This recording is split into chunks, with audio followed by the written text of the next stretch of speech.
Hi, John Delzell. I'm here again to tell you things you should know. Um, what we're going to talk about today are supposed cons of Medicare Advantage plans. I'm going to get to that page here in a minute, but I kind of just want to go through some of these things with you. There are the definition of supposed is an adjective that means generally assumed or believed to be the case, but not always necessarily so. Okay, so the following things that I'm going to click on here are things that you just want to make sure you understand what they mean before you assume them right off the bat. So what's behind me here is a list of items that I picked up off the internet today of things that were the most common complaints about Medicare Advantage plans. So I've listed them all here. Kind of going to go through each one of them here so you can understand what they actually mean and are really that bad or they're not. First one, you must continue to pay your Medicare Part B premium. Of course, you do. If you're on a Medicare supplement plan or a Medicare Part D plan, you need to have a Medicare Part A and B in place. They don't work without either one of those in place. So yes, you do have to have that. You also have to have that if you're under a supplement plan. So you have to have Medicare Part B. All right. Most plans require referrals to visit specialists. Okay, that is the case in some of them. But a lot of them are changing their rules, and so you can self-refer yourself to a specialist in an HMO, health maintenance organization situation. But visits to a referral, I guess I gotta just want to talk about this a little bit. If you didn't have insurance at all and you were paying cash for everything out of your pocket, you probably have a favorite doctor. Let's say it's Dr. Smith. You go to see Dr. Smith. He's a primary care physician. He's just a general practitioner, internal medicine. If you're a female, maybe they're an OBGYN, or if you're a child, they're a pediatrician. Those are the four primary care physician providers that can be your PCP. So they're not experts. They're not specialists in other situations. They're not a orthopedic doctor. They're not a dermatologist. They're not any of that. But you know what? If that's your doc and you're paying cash, you think they know everything. Just like people think I know car insurance. I know enough to make me dangerous, but I'm a health insurance agent. So I go to my primary care physician, Dr. Smith, and say, I got this big thing on my face here, and I don't know what should I do. And he's going to look at you, or she's going to say, hey, I'm not a dermatologist. I don't know. But I know this guy down the street or the girl down the street. They're very, very good. I've heard great things about them. I went to school with them. They're the smartest guy or person in the class. So I'm going to send you down the street. And you know what? Do you care if my person out front will call down the street and make a referral for you and get you an appointment and you just need to go down and see him? If you didn't have insurance, you would probably still listen to Dr. Smith in regards to his recommendation or her recommendation, because I'm not just going to go back to the yellow pages and go, Dr. Smith doesn't know what the hell he's talking about. And I'm going to look up in the yellow pages and I'm not a doctor. I'm just going to pick somebody.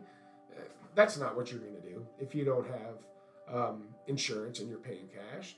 So in these plans, they have providers that are the same way. You go to that primary doc, you tell them what your issues are, they help you decide which providers to go to. Yes, there are providers in certain plans. If you already have a provider that you're seeing that's a specialist, when you sign up for an Advantage plan, you just want to make sure you pick a plan that covers your providers. Okay? Let's say, though, you didn't have a dermatologist because you never had any issues with this. Any new provider that you see, if they pick it out of that book, is going to be new to you anyway. So might as well take the advice of your primary care physician. So I just kind of like to talk about that. Approval and authorizations for items and services a non-medical plan administrator reviews and either approves or denies these approvals. Now, that's not always the case either. At every Medicare Advantage HMO or PPO plan that's out there, they have a board of utilization review nurses. They're nurses that work in the field. They understand what the processes are, and every one of them have a medical director on staff as well, so that your doctor can have a peer-to-peer conversation with another medical director. So the discussions are on the same level. Those utilization review nurses, they follow protocols is what they do. There's a list of things that things you need to do first before you do the second thing. A comes before B, and A and B come before C, so you can't just jump to C. So I hurt my leg, and the first thing my doc says, we're amputating it. It's off.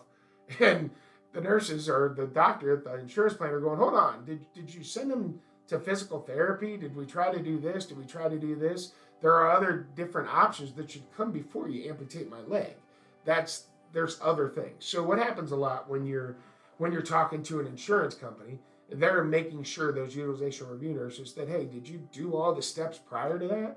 And if you didn't, they're probably going to deny it and say, hey, you should have done these first. This is the protocols that are approved by the American Medical Association. I mean, this is what you need to do first. That's their job. Let's say, though, your Dr. Smith did say, yeah, I did this and I did that, and I did this, and now I'm to stage C. I skipped over A and B because I did it already. If they explain that to your provider, to the utilization review nurses or the doctor on staff there, they're probably going to approve it. That's why those things are in place like that. So don't be scared off by that. Limited networks on most plans. All right, well, every plan that has a network is going to have certain providers in and certain providers out. Okay. If you're a medical provider in town, you actually need to be a part of a network with somebody, or you're going to go out of business, because the days of just Marcus Welby out on the street there as a family practitioner on his own, and you just go, those are over. They're all parts of groups. They're all parts of putting their forces together to get better discounts with medical supply companies, with all kinds of things like that. That's what it's all about. So you just want to go look when you're looking for a Medicare Advantage plan. You want to find the plan that has your doctors covered in it. And in my area here, Northeast Ohio, it's not the same, and I won't tell you that. It is the same in certain areas of the country. So you may find a rural area of the country that maybe only has one Medicare Advantage plan that's out there. You only have one set of doctors. Well, you might be in a different situation than you are in Northeast Ohio. There are multiple Medicare Advantage plans here with different provider networks. Before you sign up for one of those, just find the one that's covered your provider. Okay. People like myself, Medicare Advantage brokers, that's what I do. I look up all your docs. I help narrow down your plans so that you're going to the plan. That's the first thing I tell people when I'm talking to them, is that we're not going to switch your doctors. We're going to find a plan that has all your doctors covered, or it's not worth our time. So that's one thing. Prior authorizations may be required before procedures occur. That's true. Go back to the amputation thing. They're not going to approve it if you didn't do A, B before you get to C. So keep that in mind. Higher cost or no coverage for out-of-pocket cost. All right, well, I want to talk about this too, because there are plans, Medicare Advantage plans out there that have HMOs, health maintenance organizations. Some are point-of-service plans or PPOs. Those are the three types of network plans, managed healthcare plans that you can have. An HMO, it's got out-of-network. You have an in-network level, it's 100% or 100% minus a copay or whatever that might be listed in that plan. And then the out-of-network is zero coverage. So it's 100 or nothing. So in an HMO, if you don't go through their list of providers, you're not going to get any coverage out-of-network. What happens usually with that is those plans usually have better benefits on the in-network side, and they're usually cheaper because they're restricting any out-of-network costs that are out there. Okay? So if you found an HMO that had all your providers in it, you're probably going to go to those same providers anyway.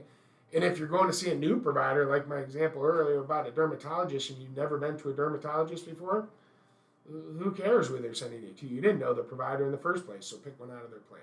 It's a better, richer plan on the HMO side. I'm going to get to PPOs later in a different video, so you're going to have to watch that, and steerage. So make sure you look at that. I have some neat things to share with you on that as well. So tune in for that. Annual contracts. Everybody has an annual contract.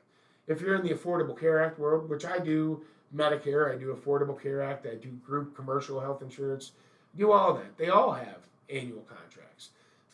If you work for an employer group, you have an annual renewal. That's the end of that contract year. You can't enroll unless you have a qualifying event until open enrollment for that annual contract.